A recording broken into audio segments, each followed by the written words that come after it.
My laptop got stolen last night. I had my presentation on it, but being paranoid, I had backups. I walked back to my room. I was over at the Hard Rock, and I had a couple drinks. Come back to my room. I log in, use my laptop. I wake up about 7:45, and my laptop is gone. And, of course, the first thing I think is, oh, my God, I'm not going to be able to make my presentation. So Agent X loaned me his laptop, but I'm still a little bit shook up at having my laptop stolen. Stolen out of your room? Stolen out of my room while I was asleep.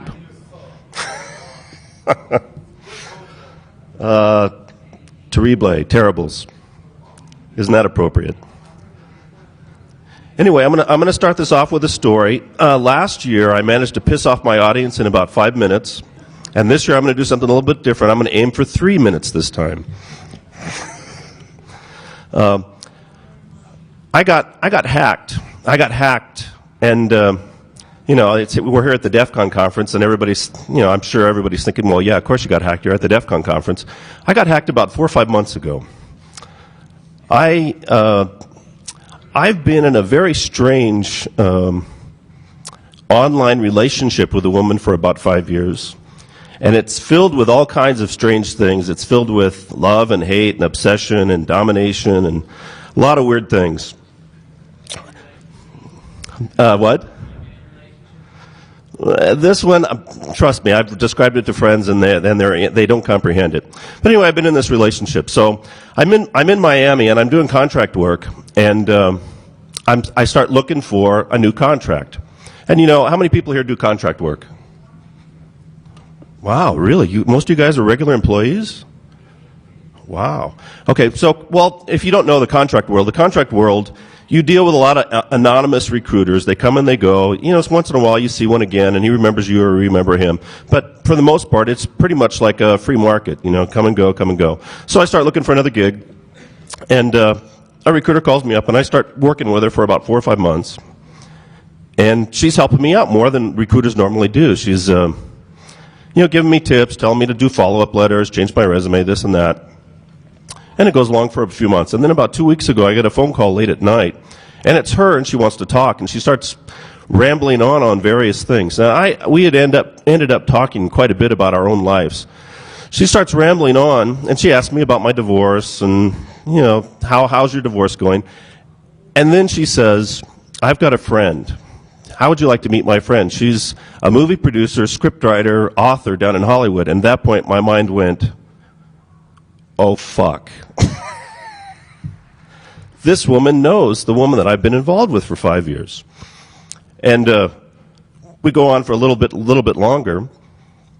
And then I realize, you can't be sure. It's all perception. But I realized that it's probably her. And she basically inserted herself into my life 4 or 5 months ago, and I did not have a clue. And now she's got my resume. She's got all my contacts, all the people I know. She knows how much I make. She knows where I live. And everybody here is dead silent thinking about that. Oh, crap. So I went to a few friends of mine, and I said, what do you think about this? What should I do?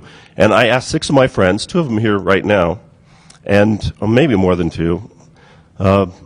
And to a man, all 6 of them said, run. Run away from her as fast as you can. But, it's the crazy ones that are the best ones, so we'll see what happens. Anyway, this presentation is going to be about perceptions. How many people know Casey Sarin and I Am Facing Foreclosure? How many people have heard of that? The world's most hated blogger. Not that many people. He was on Nightline. He was actually on Nightline like about a week ago, 10 days ago, before his website got shut down. Anyway, he's got a lot of notoriety as a guy who was a house flipper. He bought a lot of properties, and it turned into a big circus on the internet. And he basically has generated a lot of traffic, a lot of opinions. I normally do trend tracking analysis off the internet using keyword analysis. And I was trying to refine my process. So let's get into the presentation here. As I was trying to refine let's go through let's do the presentation exactly the way it says. Click fraud. What we're going to do is we're going to look at click fraud. Advertising click fraud, a lot of people don't think it's a problem. I never even heard of it until about a year ago. I didn't really grasp the ramifications of it. And then I accidentally ran into it. How many people are familiar with how Google makes their money? Why Google is worth, $50 billion or whatever it is. Okay, they sell advertising, and the advertising is tied intimately to click-through. How many times something gets clicked? How many people have heard anything about botnets? Okay, botnets. What I'm doing is I'm laying the groundwork of all the different pieces that are going to come together here. A botnet is a set of zombie computers that have been conscripted by somebody that are being used for, spam, maybe to break into other systems. First thing we're going to do is we're going to talk about the S-curve. How many people know about the S-curve? The S-curve is how an idea propagates through a population. I start off with one person, the origin of an idea, and he talks to a couple people. Those two people may talk to 3 or 4 other people. So you get a progression, a wave of the meme spreading through society, and it tends to look like an exponential function. This is a physical model of how it works. One guy talks to a couple to 4. This is what it looks like as a curve, a mathematical curve. If you understand the S-curve, you can determine certain points about the exponential function and when it is increasing and when it's decreasing. If you understand this curve, you can make pretty good guesses about what's happening with technologies based solely on keyword searches across different sources. I've been using Deja News for a long time. Google kind of messed up Deja News a couple years ago, but this concept is fundamental. What you don't want to do is you don't want to get into a technology at the very beginning. It's very high risk. It has a very high chance of failure. You don't want to get into a technology at the end of its life because you're not going to make any money. You're going to put out a lot of effort and you're not going to get very much back. What you want to do is you want to get a best entry point is sometime preceding the inflection point, but after there's enough foundation that you can be sure that it's going to last for a while. Okay, so that's the S-curve. That's what I use. That's basically what I have bound together with the original meme theory to be able to do determinations of certain things on the internet. Meme theory is the idea that ideas traverse through a population and that they take hold and that there's a certain evolutionary niche, evolutionary aspect to them. Like a tattoo. If you went back 30 years ago, that tattoo was a bad thing. Okay, but now, if you don't have a tattoo, you're an old guy. And one more definition, the idiosphere. What the idiosphere is, it's the sum of all thoughts that are in the population at any one time. It's all the ideas that are currently in circulation. What has happened over the last 15 years, which is unique and was not true before, is that the internet exposes a very large subsection of all these thoughts, and it's quantifiable, it's measurable. That hasn't been true before. So what I did was I took the original meme theory.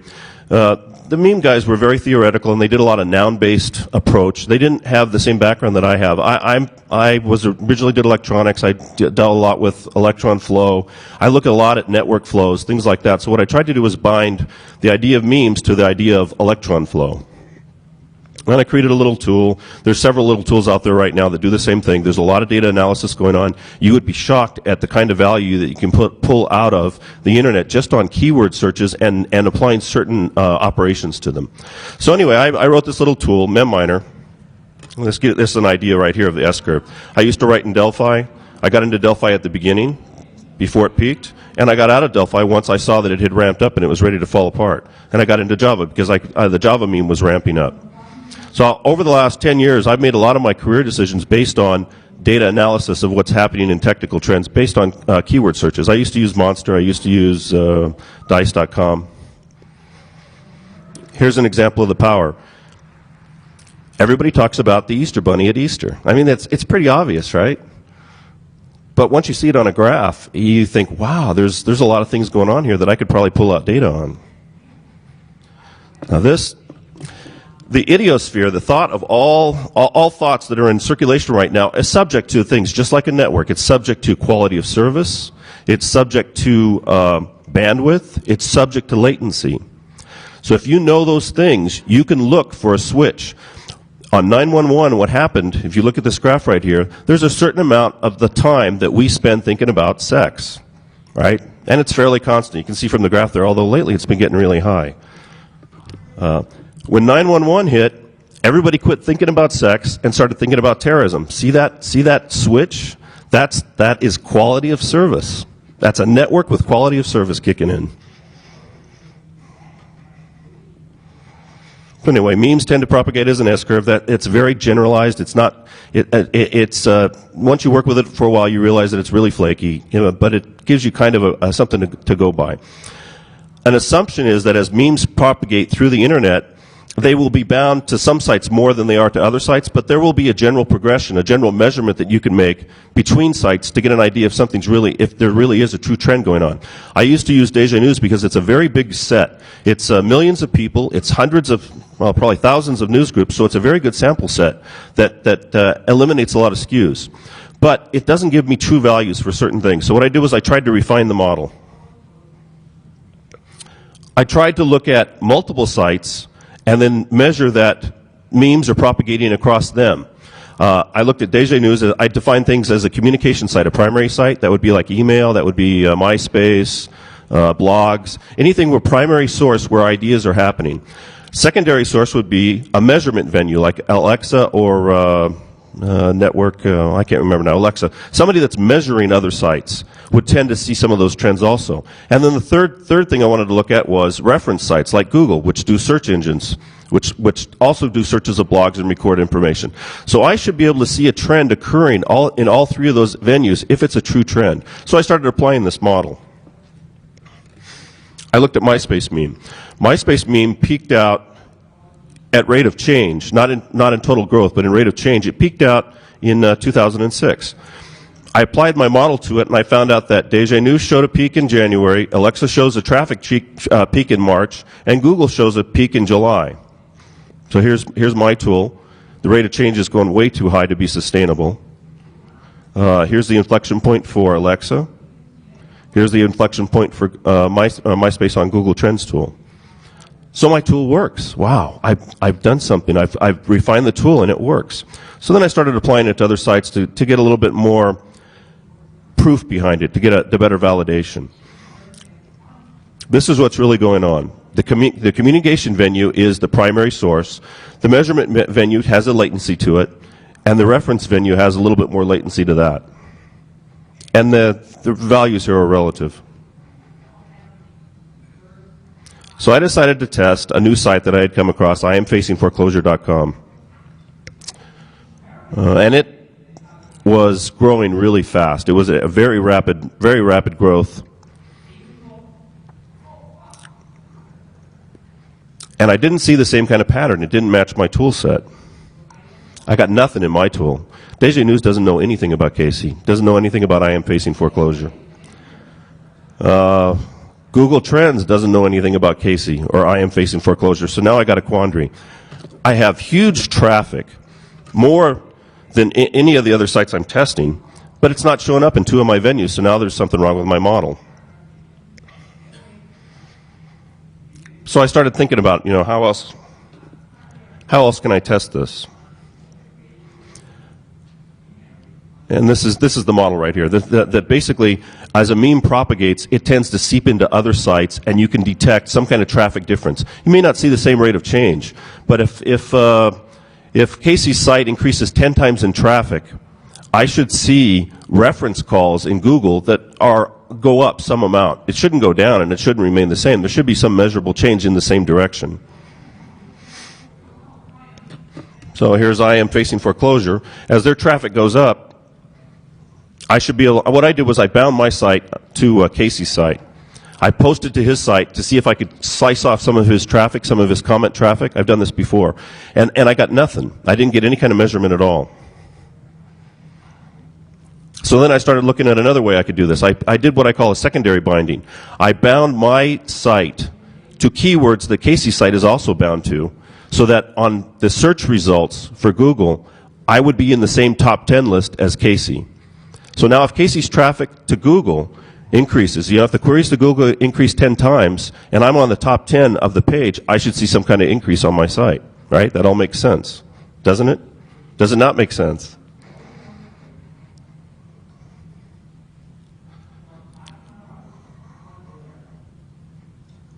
And, like I said, once again, I didn't get a true traffic measurement. I didn't see any kind of increase from Google, and I didn't see any increase from a direct binding into his comments.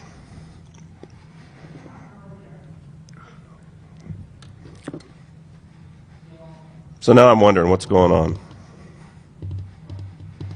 And at first I thought maybe it's just some kind of skew to his traffic. You know, maybe it's just the skew of people that are hitting the site, but it just doesn't make sense to me.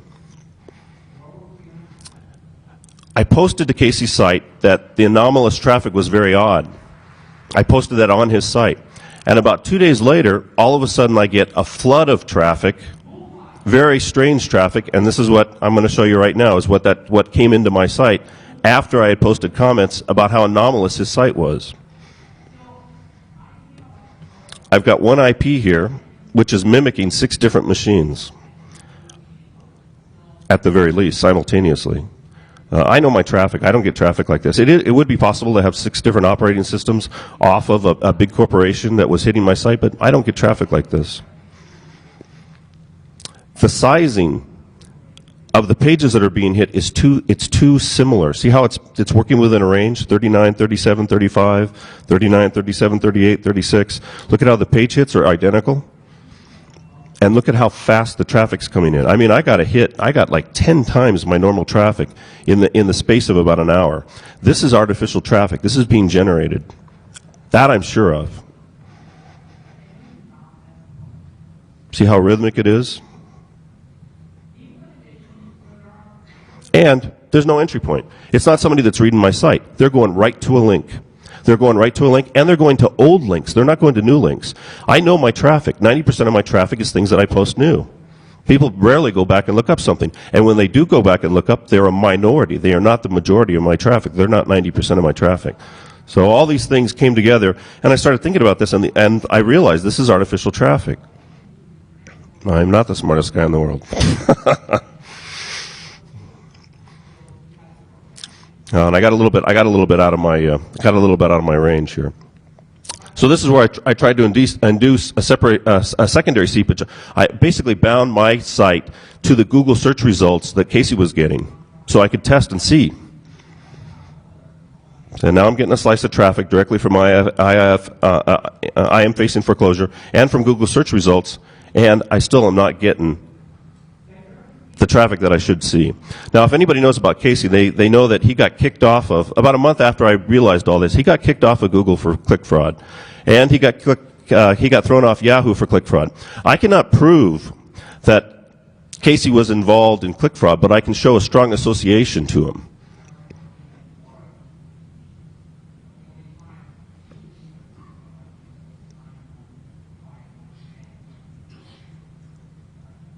So anyway, what I believe is happening, and we'll go through about gaming Google.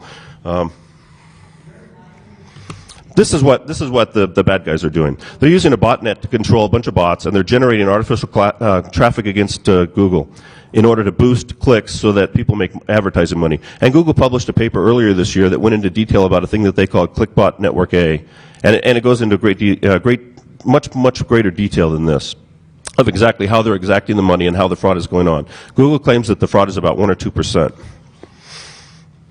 The way that they're gaming Alexa, the way that they're making Alexa look like it's working okay, is the fact that just by sheer sampling of the number of machines that they're hitting, they're getting some with Alexa toolbar, so Alexa mirrors the clicks that Google's getting. I don't think this is purposeful conduct by the master bot. I think that this is just a side effect. And the one place where Casey has not shown up is in Google Trends, and I think that's because nobody who's running the bots ever thought that anybody would actually sit down and try comparing sites like this. But it would be extremely easy to game my model. It would be very easy to just add another bot that hit the Google Trends and duplicated the same kind of calls. So the ability to propagate fraud here is so simple. That's the thing that struck me when I saw those logs. I could write code to do a bot, to generate that kind of code. I could write that code in a couple days. And they did an extremely poor job. It was easy for me to see it. Anybody with any sophistication could write, anybody that had more than a few years of experience programming could write something that would be undetectable. That's my conclusion now. I could write something that would be undetectable. This is some of my theories that I was floating around to try and explain why Casey's meme wasn't going through the venues. There's a lot of manipulation going on the internet. I talked about it last time. There's overdriven meme. Breitbart was one. Rocket Logs was another, where they push out a lot of traffic and they try and force a certain amount of thought. They try to grab your attention and force you to think about certain things. And what that does is it typically falls flat on its face. People have got a certain amount of things that they think about all the time, and it's very hard to dislodge those things. They think about their kids a certain amount of time, they think about work a certain amount of time. Their time is filled up, so to wedge something in there and take away a little bit of slice of time is much more difficult than you think. I've done it. I've tried to do it with my own site. It's very hard. You can typically grab somebody's attention for a few seconds, but it kind of flips back again and you lose it. Now this is something I added in here. It was something I realized after I started looking at the kind of hits that the bot was doing on my system, and it's another sign of fraud. Typically, a website will get hits on its new material, and so the curve looks like, the hit curve looks like this right here with normal curve. The great majority of hits are on new material, and they trail off as material gets older.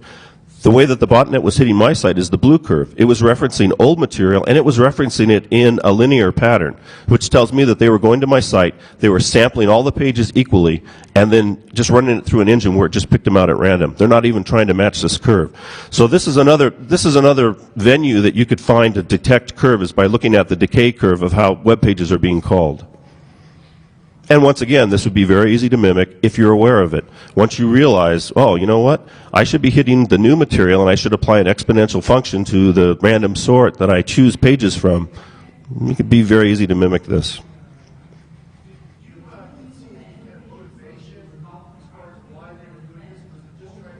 Money. It's all about money.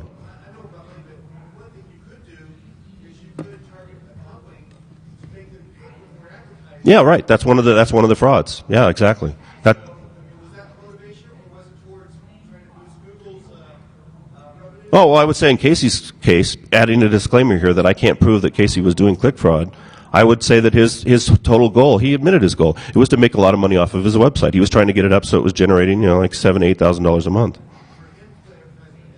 Yeah, and then that was the theme of his website almost from the start.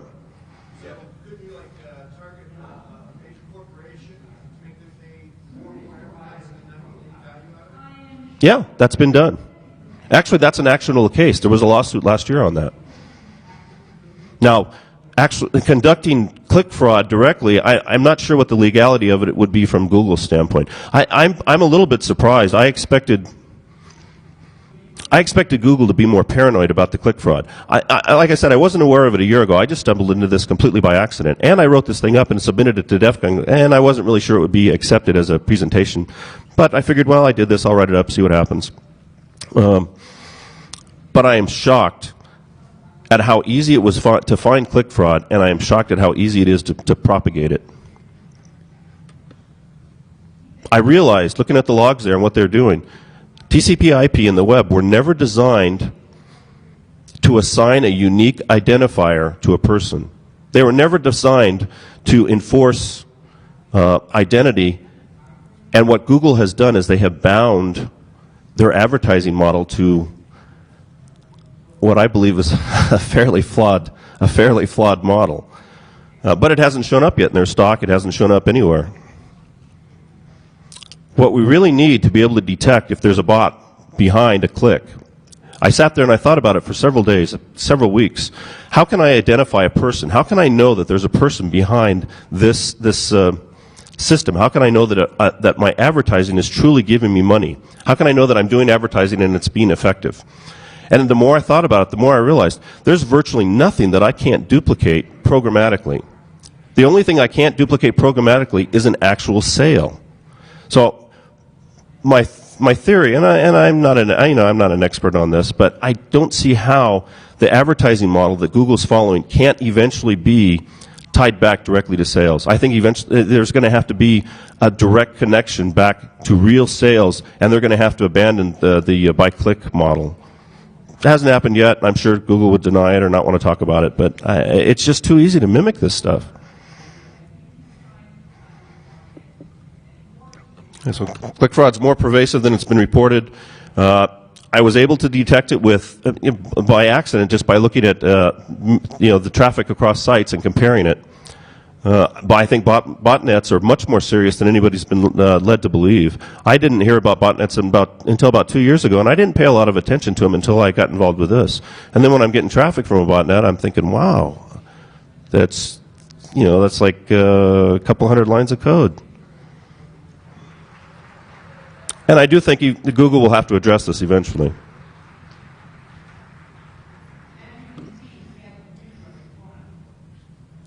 And I went way too fast, didn't I? So what you're saying is reasonable about that site because you had a bankrupt moron renting dedicated servers to host a personal blog. If you actually looked at the site and the business model, it made no sense for his level of sophistication. I think it's reasonable to assume that he would have been directing botnet traffic because he could have just put his site on Blogger or on WordPress.com or something, but no, he was doing this on a dedicated server for some reason that was to have more control over that environment. Oh, he could have masked the traffic? Oh, yeah, I could. I'm saying you're right, and proof of that is the fact that you have this guy who pretends he's a bank or a moron going around renting dedicated servers, pulling up credit cards to pay for these as part of a business enterprise. I think you're right. About the fraud? I know I'm right about the fraud. What we can do real quick is we can go through a couple other ideas I got floating around. Basically, this conference attracts a certain type of person, and we all know that. They're very detail-oriented. You got to be detail-oriented to find the kind of bugs and the exploits that people here do. I am on the other side of the spectrum. What I try to do is I like to look at the internet as an abstract entity and try to apply theories and ideas to it that work from an effective structure, not from a technical structure.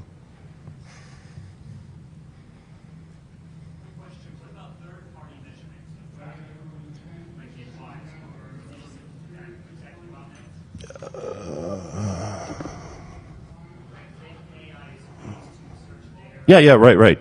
It's like Google AdSense. You'd still be able to spoof it, but you'd still have the ability to detect it. If there's a comment section or if there's search pages being done, you should be able to detect the fact that traffic is not symmetrical. You should be able to see that the comments are not getting the same increase in traffic that the site is getting, or that Google search pages, certain links, are not getting the same amount of increase in traffic that they should be getting. And one of the things that I wouldn't be surprised if you see Google start doing is essentially putting a honeypot in. They could insert their own link in there, some false link, in their top 10 list, and see how much click-through there is and compare it against the true sites. I mean, that would be very easy to do. Probably be detectable after a while. They'd have to swap it in and out a lot. But that was one of the ideas that went through my mind. You could essentially do a honeypot kind of idea.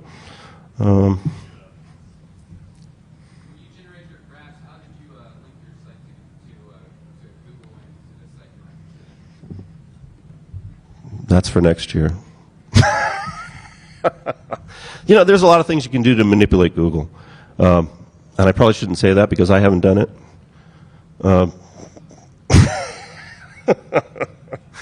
There's a lot of keyword stuff you can do. My illusion of traffic on my site is like 10,000 hits a day. My actual real traffic is 100. Not 100 hits. It's 50, 60 people. There's a lot of things you can do to make the system look different than what it really is. One thing I'd like to talk about, since I got some extra time, one of the things I look at is memes. I spend a lot of time on memes. I spend a lot of time on manipulating things. Most people look at things from a passive sense, passive devices. They look at ways they can measure things. I look at active stuff. I look at how I can force things to be a certain way. There's things that you can do to manipulate information. And the Casey site was very instructive. I got to watch a certain, him take a slice of people's attention, a meme, take a slice of it and grab it and hold on to it. And then towards the end, as the site was falling apart, I tried to measure how it diffracted out and how it got sliced up and taken by other people, kind of like sharks. Let's do this real quick.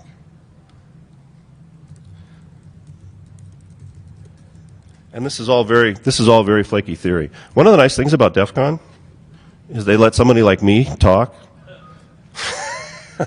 Because a lot of this stuff it's all empirical based, it's not provable. But after a while you get an idea of what was really going on. I mean, I can't prove it.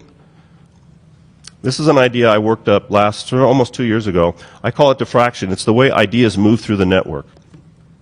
What happens is that when there's an event, when there's a significant event, if you think of it in terms as a network, quality of service, bandwidth, latency. When there is an event that takes people's attention, you've got an automatic expansion of bandwidth. You've got a reallocation of bandwidth from lesser things to the thing that's bothering people, to the thing that grabbed their attention. And that's what Casey did, was he managed to grab a big chunk of people's attention, and he managed to aggravate the hell out of a lot of people.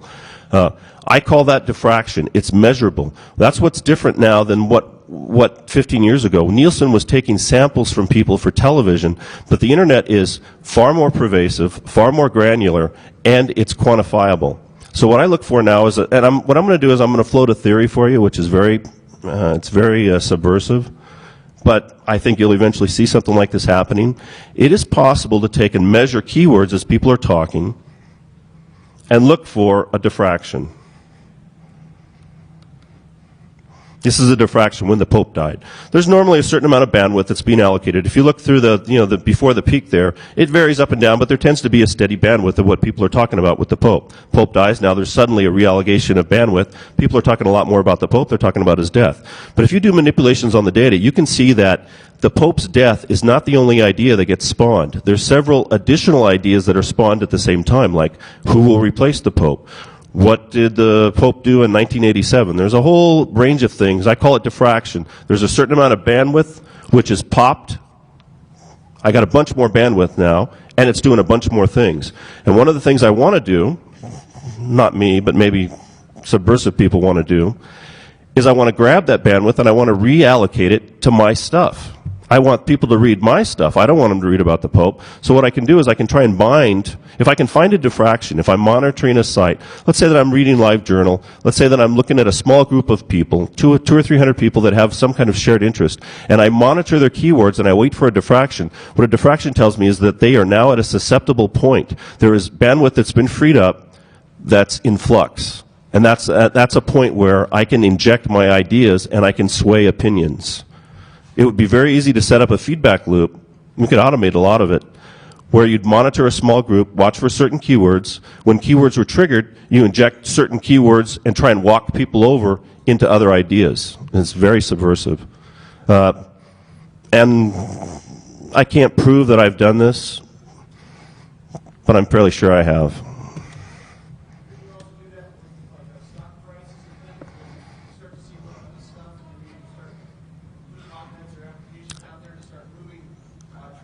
I wouldn't have thought of using it for stock prices, but you see, you can't be direct. You can't. The meme structure is very subversive. It's been refined over hundreds and thousands of years. So the things that are in place that people think about have a lot of strength. They have a lot of stick, and it's very hard to knock them loose. That's why you want to look for a point where something else has already knocked them loose, where something has already freed up mind width.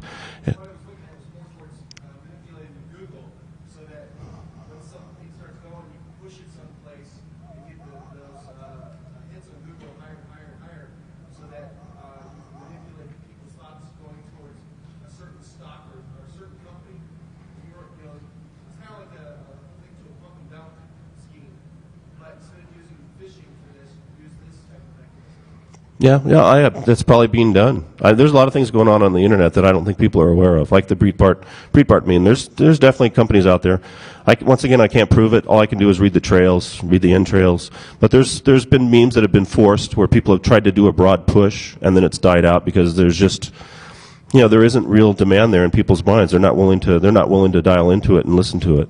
That's why something like this, when you're doing a quantitative measurement of stuff and looking for changes, this is the Pope's death. You can see that the Pope set off a big diffraction. Now let's look at SARS. This is the opposite side, SARS virus. Does everybody remember SARS when SARS came out? Nobody remembers the SARS virus? Does anybody remember what the mortality rate of the SARS virus was? It was somewhere in the 15 to 20% range. That's huge. I mean, that's the Black Plague. But that tells me a lot about the media. See how SARS came along, but when you look at the bandwidth of everything that's allocated to virus, it doesn't budge. What happened was existing bandwidth that was already being used for virus thought, thinking about viruses, was reallocated to SARS, but no new bandwidth was added into it. People didn't want to know about this. There's a cultural bridge here, a cultural resistance here to listening or thinking about it. The Pope was a big thing and everybody talked about it. SARS, nobody wants to know about it. The only people that dialed into it were specialists that were already working with virus. And you can see it in the graphs here.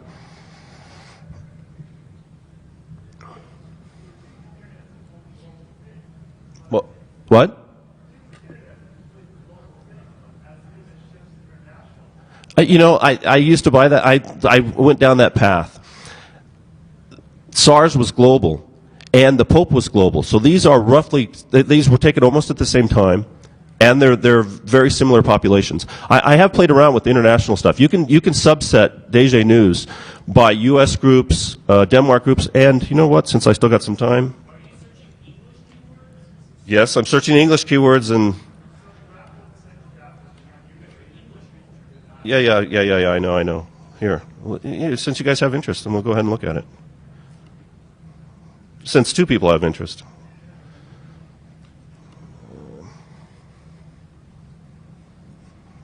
This is DG News. This is the Iraqi war subsetted by country. You can fingerprint culture. This is Western culture. This is England, Australia, Canada. This is how the Iraqi war has been talked about. This is frequency count. And if you could look at it, see how very similar it is? Right? That's Anglo culture. Now let's look at a different culture. Let's look at the exact same keywords. And the population sizes are very similar. That was one of the things I took a look at. See how much different this is? The things that concern England are not the things that concern France or Italy. They're different things, and they react differently to it, and you can detect it. This one's not quite as good of an example. Let's look at the Japanese. The Japanese couldn't care less about the Iraqi war. They don't talk about it at all. Like I said, the sample sizes here are very similar. All the population sets on here were between 8,000 and 16,000 records. So there's no more than a 2 times difference anywhere. But you can see this is a logarithmic graph. That is something I looked at, was cultural differences and keyword differences. And you're right, there's things going on in other languages, but they're a minority and I don't speak them. And I'm just looking for my own stuff. I'm sure that there's trends going on in other languages that are detectable.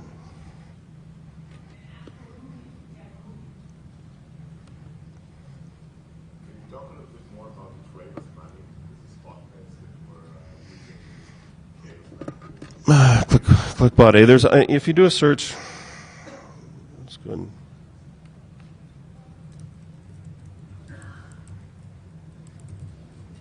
And I gotta say again, thanks Agent X for bailing me out, and thank you DEFCON for giving me a chance to come here and do something. This fascinates me. I have been dealing with the data graphs like this for 13 or 14 years, but it's only been the last 3 or 4 years that I've got a lot more quantitative about it. And when I saw the kind of information you can pull out, it's stunning.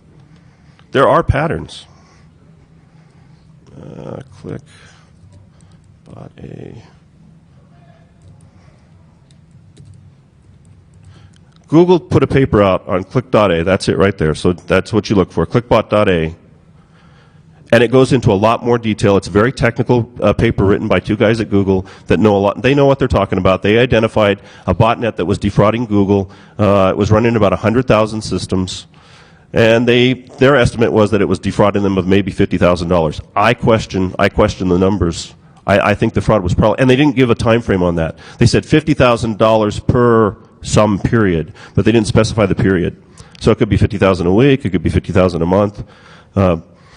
But I think the fraud is more, it's so easy. I think it must be more widespread than what Google says. If I stumbled into it accidentally without even trying to find it, simply because I'm trying to refine a measurement technique, that says something to me that I fell into it. If it's only 1 or 2% of the traffic, I'm just having a hard time buying that.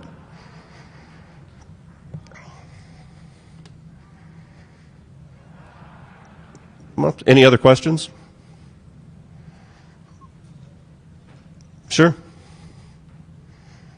Oh, okay. Well, in that case, I'm done.